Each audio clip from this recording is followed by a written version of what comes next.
Gubernur Jawa Barat Ridwan Kamil mendukung Kementerian Agama yang akan membekukan izin Ponpes Al Zaitun apabila terbukti menyebarkan ajaran sesat.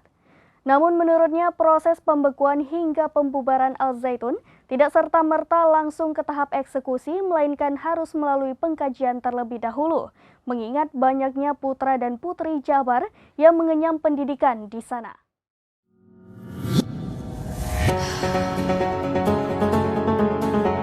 Gubernur Jawa Barat Ridwan Kamil mendukung Kementerian Agama yang akan membekukan izin Pondok Pesantren Al Zaitun jika terbukti menyebarkan ajaran sesat. Gubernur yang akrab disapa Kang Emil mengatakan, proses pembekuan hingga pembubaran Pondok Pesantren Al Zaitun ini dapat dilakukan jika sudah ada kajian, mengingat banyaknya pelajar Al Zaitun yang harus dipikirkan masa depannya serta aset berupa lahan sebesar 1.200 hektar yang dimiliki Al Zaitun saat ini.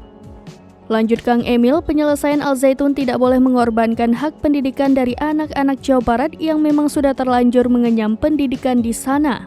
Sebelumnya, Kementerian Agama akan membekukan izin Pondok Pesantren Al Zaitun jika terbukti menyebarkan aliran sesat. Juru bicara Kemenak Ana Hasbi mengatakan kementeriannya dan Ormas Islam sedang melakukan kajian terhadap ponpes itu.